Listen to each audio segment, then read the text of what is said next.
Congresso Nacional já está analisando um projeto de lei que prevê o repasse de 2 bilhões de reais em ajuda financeira para os municípios brasileiros. Esse dinheiro estava para sair no final do ano passado, na esteira aí da votação da reforma da Previdência, mas ficou para esse ano.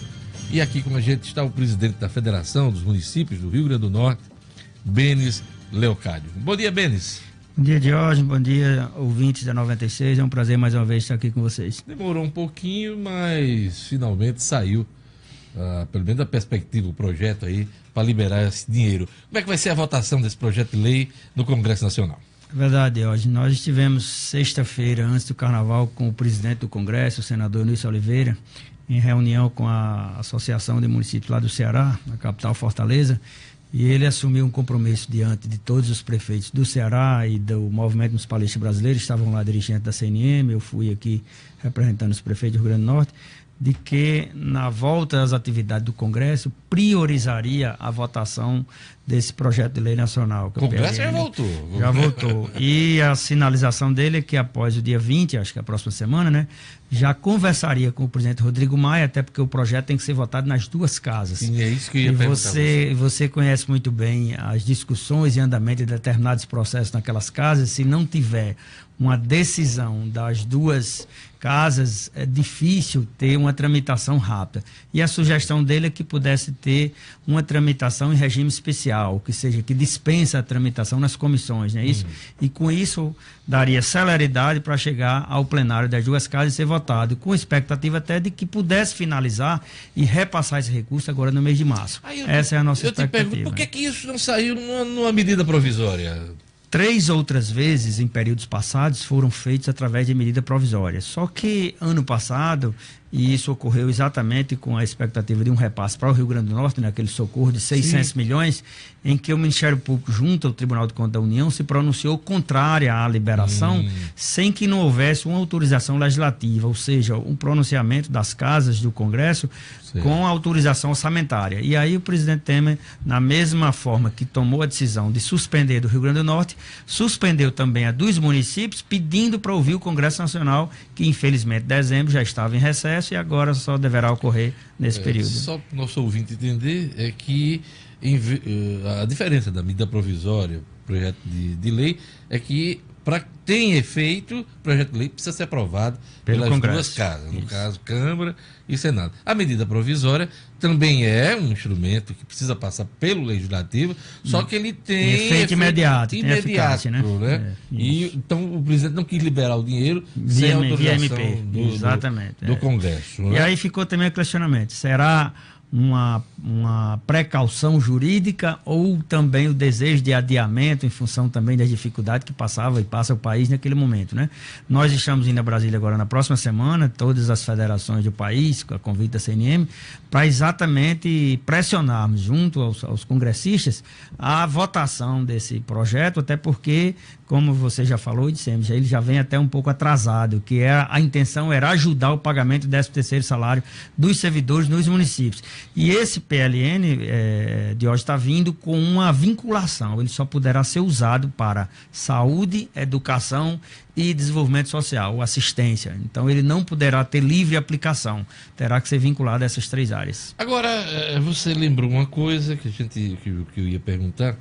Esse dinheiro estava atrelado ao pagamento de pessoal no apagar das luzes do ano passado. Esse dinheiro não veio. Como é que as prefeituras se viraram? Veja bem, muitos dos municípios, e aí o Rio Grande do Norte estava inserido nessa situação, havia a expectativa de receber esse recurso, não receberam. Priorizaram o pagamento do 13º, mas muitos não conseguiram quitar a folha de dezembro. E aqueles que pagaram ficaram pendentes das obrigações sociais, ou seja, a obrigação patronal, que é em torno de 22% sobre a folha de pessoal, que muitos municípios não estão conseguindo honrar dentro do mês de transferência dos salários dos seus servidores. O que acontece? A Receita Federal, no dia 10 do mês subsequente, quando entra a primeira parcela do FPM, ele tira do crédito do Tesouro, através do Tesouro Nacional, aquela parcela devida pelo município. E aí juntou as duas, que é a de dezembro e a do 13º. Muitos municípios aqui do Rio Grande do Norte consultaram a FEMURNE na semana passada, e a gente já orientou também ontem, para parcelarem junto à Receita a obrigação patronal referente ao 13º. O prazo encerrou a semana passada. Quem não conseguiu fazer, a Receita deverá bloquear agora no dia 20 esse recurso. Benes, quantos prefeitos ficaram de pagar o 13º no final do ano? Estimávamos que em torno de 20% a 25% dos municípios, mas a gente alertou o ano inteiro da precaução e a obrigação dessa dívida ou compromisso até o dia 20 de dezembro. Muitos conseguiram fazer tipo uma poupança ou uma reservazinha com aquele 1% que foi repassado em julho e 1% que veio 10 de dezembro. Então isso ajudou muito as prefeituras a honrarem com esse compromisso. Acredito eu que a essa altura não tenhamos mais nenhum município devendo 13º de salário. Podem ter parte dessas obrigações sociais, tanto do 13º como do mês de dezembro, mas de compromisso de 13º, eu acredito que todos já pagaram, exceto o que sabemos, né, digamos, Rio Grande do Norte, que ainda enfrenta essa dificuldade a nível de estado, né? São 2 bilhões de reais para todos os municípios brasileiros. Você já sabe o tamanho da cota do Rio Grande do Norte? Do Rio Grande do Norte, em torno de 49 milhões e 500 mil. 49 milhões. Ficando Natal com a maior parcela, em torno de 6 milhões. E os municípios de menor porte, como Santana do Seridó, Pedra Preta, Jardim, de coeficiente 0,6, que ele é distribuído de acordo com o FPM, receberão 172 mil reais. Não é um grande dinheiro, mas ajuda nesse momento de dificuldade que todos estão passando. E em março, que é quando o FPM também sofre uma redução muito significativa. Né? Esse dinheiro vem da União. Por favor. Não, janeiro e fevereiro são meses razoáveis de arrecadação. Daí até alguns terem sinalizado com a atualização de salário, como a Prefeitura do Natal, Mossoró e outros, que graças a recolhimento dos impostos e IPTU, e janeiro é o mês que os fundos de previdência, os fundos de investimento fazem o recolhimento ou acerto de contas com o leão. Então isso ajudou muito ao aumento do FPM no mês de janeiro e a primeira parcela de fevereiro. Esse dinheiro da União vai ser repassado a fundo perdido? Ele é repassado a título de FPM, é como se fosse um incremento extra no fundo de participação dos municípios. Aliás, o crédito é feito na mesma conta em que os municípios recebem o FPM. E a origem mesmo é o orçamento da União mesmo, O orçamento da União é apoio, é uma FM, eles têm essa sigla, apoio financeiro aos municípios. Exatamente na época do presidente Lula, foi tentado e a gente conseguiu essa ajuda exatamente nas quedas de arrecadação para compensar essas perdas. E como nos últimos anos a gente vem tendo uma estagnação da economia, se justifica esse apoio através do governo federal, que a gente sabe que, mais uma vez, é paliativo, e você registra muito bem, com conhecimento próprio, os municípios continuam de pires na mão, o que é lamentável, o que é ruim, enquanto não se discutir reforma tributária, o Pacto Federativo, que só existe no discurso, na promessa, no debate, quando colocarmos isso em prática, aí sim poderemos rever essa situação.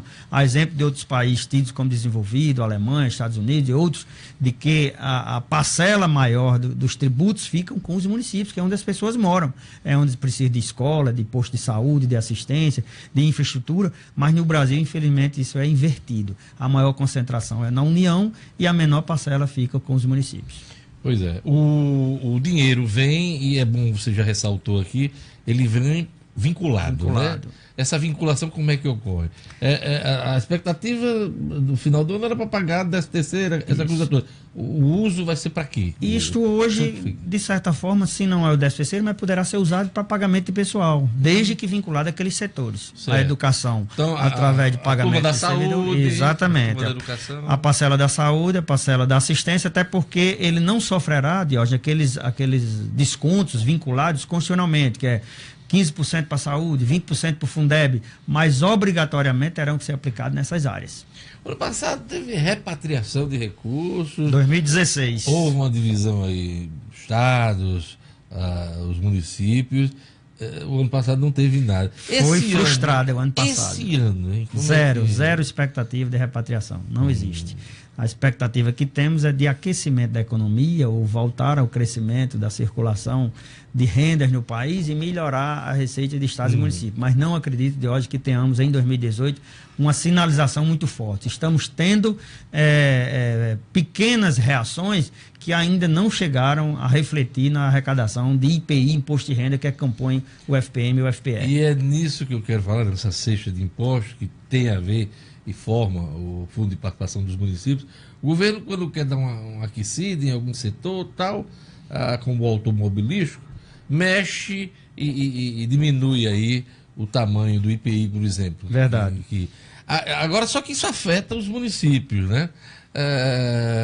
Essa medida não trouxe benefício para o município. Há perspectiva de mexida nisso? Promessa do governo federal de não mexer nisso? Isso que eu acabei de falar. Enquanto não rediscutir reforma tributária ou pacto federativo e corrigir o porquê essa correção. Depois de 88, o governo federal criou as famosas contribuições, tipo a CPMF, que existia antigamente, mas tem a CSL, tem a COFINS, tem outras que não são partilhadas com estados e municípios. Então, como você disse, exatamente do governo federal. O que você está falando, quando ele quer fazer fita com chapéu alheio, né, como a gente diz, diminuir IPI da indústria automobilística, da linha branca, do material de construção, aí vai lá, tira do IPI, que é parte da cesta que compõe o FPM. Não tira das contribuições. Não tira das contribuições, exatamente. Então a receita dele continua batendo recorde, como a gente vê registro aí do Tesouro Nacional e da Receita Federal, mas para o FPM e FPE, estados e municípios que se virem, ou seja, o governo tem sempre aquelas boas intenções ou ideias de transferir obrigações, mas as receitas ficam no seu cofre. E aí, infelizmente, o Congresso Nacional é que poderia modificar isso. E a gente vê, de certa forma, um comodismo da base governamental de aceitar, normalmente, as propostas que o governo envia e não atender estados e municípios com uma desconcentração de receitas. Porque, ao acumular receita lá em Brasília, o governo federal fica forte, fica poderoso. E aí fica aquela fila de prefeitos, governadores, todo mundo de pires na mão. Atrás de emendas, atrás de projetos. Do governante de plantão. Essa que é a realidade. Essa que é a nua realidade. E crua, isso é verdade. E no município está lá, o camarada com as necessidades para fazer frente a determinadas despesas, né? Então é uma realidade muito dura, porque tem uma lei de responsabilidade hoje fiscal muito... já derrubou o presidente da República, né? E tá todo mundo... Como é que está a situação dos municípios, de uma maneira geral, no cumprimento da lei de responsabilidade fiscal? Gravíssima de hoje. Aqui no Rio Grande do Norte eu posso lhe afirmar que hoje mais de 50% dos municípios estão ultrapassando esse limite. E aí isso acontece pelo que a gente está falando. Pessoal, gasto né? pessoal. O Tribunal de Contas emite um sinal de alerta previsto pela LRF bimestralmente ou semestralmente, e a gente tem tido esse acompanhamento. E no Rio Grande do Norte muitas situações estão passando dos 70% do limite permitido, ou seja, deveria ser até 54%, estão chegando a 65%, 70%. Agora por quê? Não está muito longe do governo do Estado, não, porque o governo do Estado terminou o ano passado descumprindo aí acima do limite já máximo, em 67%. Isso, e tentou modificar esse entendimento, né? Mas o Tribunal de Contas não concordou e realmente se pronunciou contrário a essa modificação. É verdade que o Estado continua ultrapassando esse limite, mas isso vem acontecendo nos municípios principalmente porque as receitas estão estagnadas, mas as despesas de pessoal sobem anualmente, bimestralmente, pelos planos de carreira e salário. Aí a gente tem um exemplo do salário do professor, que não é tão grande. Alguém pode até dizer, não, mas os prefeitos ou a gestão é contra o aumento de salário do professor. Não, eu acho até pequeno se a gente for comparar o salário do professor na rede municipal de ensino, seja do Rio Grande do Norte ou do Brasil, em relação às instituições federais. Vamos tomar como exemplo o IF. O IF, um professor do ensino fundamental no IF, tem seu salário de R$8.000 em média. Nos municípios, 2.500. Então, a disparidade é muito grande. Mas o que aconteceu? Quando se introduziu a Lei 11.738/2008, que criou o plano de cargos dos servidores do magistério, a receita do Fundeb era lá em cima. E aí, de 2008 para cá, as receitas do Fundeb cresceram em torno de 70% e o salário dos professores em torno de 150%. Então, essa conta não fecha. Igualmente para os estados. Ou seja, está uma defasagem aí de em torno de 100% do que era há 10 anos atrás e do que cresceu o salário dos profissionais. É verdade que a gente precisa continuar com essa política de ganho do salário do magistério, até porque isso foi uma mudança muito importante em melhorou a qualidade do ensino, principalmente o fundamental e o médio no nosso país. Mas as receitas não acompanharam. E os municípios pequenos não têm de onde buscar. O IPTU é insignificante, ISS não existe, exceto as capitais ou os grandes centros que têm suas arrecadações próprias, no IPTU, no ITBI e nessas receitas que ajudam a complementar a receita. O Estado, por conta da crise financeira, está tendo que exonerar servidores.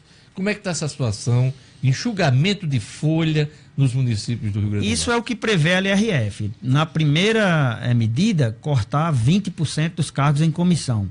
Depois os não estáveis. E se preciso for, inclusive os estáveis para se reenquadrar esse limite. Só que é um conflito muito grande hoje. Como a gente vê, alguns municípios até já tomaram essas medidas de redução de cargo em comissão. Outros não nomeiam servidores para essas funções, acumulam com outros.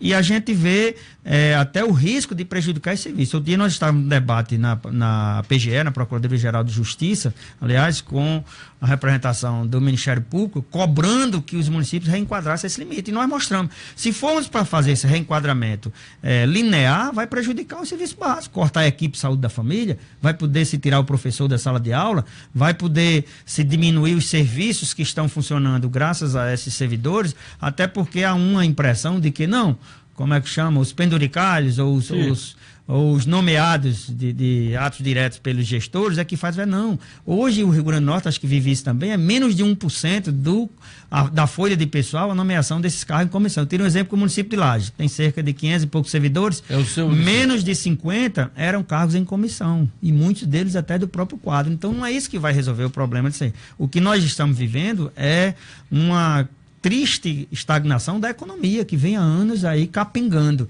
Então, se não mudar esse quadro, infelizmente, ou se flexibiliza a lei de responsabilidade fiscal no tocante à retirada dos programas federais dessa conta, que é o que mata os municípios, PSF, Saúde Bucal, PET, uma série de programas que o governo federal cria e manda que os prefeitos executem. Esse percentual devia ficar na conta de pessoal do governo federal, mas não. Ele vai para a conta de quem contrata, que são as prefeituras.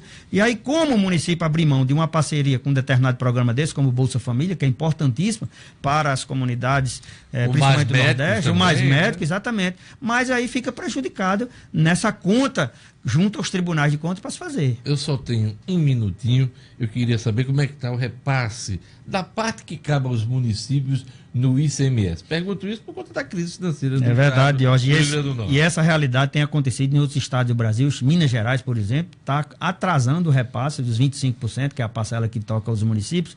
Aqui no Rio Grande do Norte, a gente tem tido um acompanhamento. Acontece o dia da semana que é para ser repassado esse curso é toda terça-feira. Já tem acontecido algumas vezes de ser na quarta ou na quinta, e há uma gritaria enorme dos prefeitos, com toda razão. Tenho conversado com o secretário Gustavo Nogueira. Toda terça e toda quarta. Na terça é a parcela dos 25%, na quarta a parcela do Fundeb, aqui compõe a cesta do Fundeb, que é parte do ICMS do Estado, parte dos municípios e uma pequena parcela do governo federal. Tá atrasado? Não, semanalmente está em dia, se considerarmos dentro da semana, mas às vezes acontece 24 horas, 48, ser repassado, o Estado às vezes alega questão técnica junto ao Banco do Brasil. Ave Maria, uma gritaria grande. Até porque tem ajudado muito o município, já aquela modificação da lei que a gente conseguiu em 2009, a redistribuição de ICMS, chamada Lei Robin Hood, né, tem realmente ajudado as prefeituras do Rio Grande do Norte a cumprir com a pagamento, principalmente pessoal. É isso aí. Gente, eu conversei com o Benes Leocádio, que é o presidente da FEMURNE, Federação dos Municípios do Rio Grande do Norte, sobre o repasse de 2 bilhões de reais em ajuda do governo federal para as prefeituras de todo o país. Esse dinheiro só vai vir depois da aprovação de um projeto de lei que está já correndo ali os corredores do Congresso Nacional e precisa ser votado. E a expectativa dos prefeitos, das bancadas, é que isso ocorra o mais rápido possível. Né? Vamos estar na próxima semana pressionando nessas bancadas, viu, Diogo? Não esquecendo que cada gestor tem que fazer o seu dever de casa. Não adianta só esperar os repasses ou ajuda da União. Se não tivermos uma gestão controlada, visando prioridades, não há recurso que possa equilibrar uma gestão. Então os prefeitos também já fazem com muito esforço a sua parte, o que a gente tem orientado. É isso aí. A todos um bom dia, bom final de semana. Eu volto na segunda-feira com o Jornal 96. Tchau!